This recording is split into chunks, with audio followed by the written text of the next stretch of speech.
Now, something that's just not getting enough attention, but it is changing, is what is really threatening us here at home, okay? It ain't trans athletes. It's none of these culture wars, okay? It's fundamentalism. The president, just on our watch, signed a better version of his original travel ban. Why? To defend against the #1 threat, terror at the hands of fundamentalists, okay? Now, what's interesting to me is the president is great at selling, great at hype, and that's a big part of politics. How come I had to tell you about this? You know what I'm saying? If it had been something else that was something that they think has political currency, they would have been loud and proud about it. But this travel ban just kind of came and went as part of some other event tonight. It's not getting the attention it deserves. Why? It's not sexy. We lived it through 9/11. People have forgotten. They want to move on. They want something different. And it's a mistake.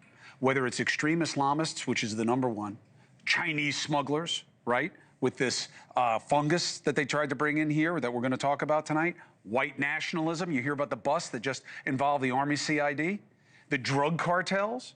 This week, the Department of Homeland Security and ICE made 2 big announcements. The first, 72 illegal immigrants were arrested at an illicit, unlicensed nightclub operated by the Zetas, okay, the Mexican cartel, just outside Charleston, South Carolina. Mexican cartel operating in America, okay? One of those included a Honduran man wanted by Interpol for murder in his home country, okay? Bad guys there, coming here. CBP, Custom and Border Patrol Protection, announced the seizure of 110,000 pounds of the materials that make meth and chemicals that can be used to make fentanyl from China, destined for a cartel in Mexico, okay? Now, you will say, well, what does that have to do with extreme Islamism? You're talking about drugs? They are all fundamentalist ideologies that are against us and our way of life, and they are trying to attack it. So I want to bring in Ron Vitiello, okay? Trump's senior advisor to CBP, was a Border Patrol agent doing the job of keeping us safe for 30 years. Ron, thank you very much for joining us. Thanks for inviting me. So I see a better conceived pitch on the travel ban that the president just signed, obviously learning from the legal process the last time. Eventually, it wound up being upheld by the Supreme Court, but it had been finessed. Why is it important to put this list of a dozen countries, mostly Middle East, but also Venezuela on there, and to have special standards for who comes through those countries into here? And what do you mean specifically by that?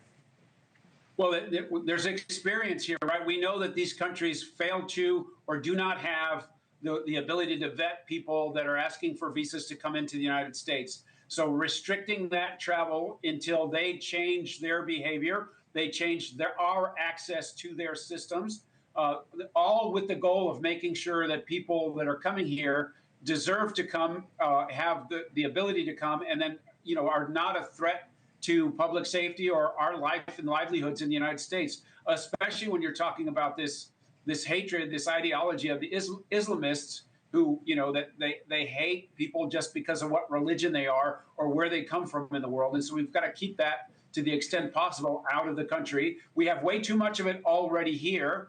And so when we've done so well at the immediate border, at our physical borders with Canada and Mexico, now we have to double down on all the other ways that and avenues that people can get in the United States with bad things or bad people themselves. And this is just another layer of all the things that the White House is doing to protect us.